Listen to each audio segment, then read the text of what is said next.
بندر کی عقل مندی۔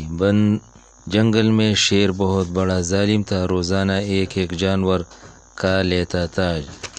جانوروں نے مشورہ کیا کہ ہم خود جائیں گے تاکہ شیر کھا لے۔ بندر کا نمبر آ گیا، بندر لیٹ ہو گیا۔ شیر نے بندر سے پوچھا کہ کیوں لیٹ ہوئی؟ بندر نے کہا راستے میں ایک دوسرا شیر تھا اور مجھے کہا کہ جنگل کا بادشاہ وہی ہے، اس کے ہاں چلے جاؤ۔ اس کے کہنے پر شیر مزید غصہ ہو گیا اور کہا کدھر ہے وہ شیر؟ بندر نے شیر روانہ کیا اور کنویں کے پاس لے گیا۔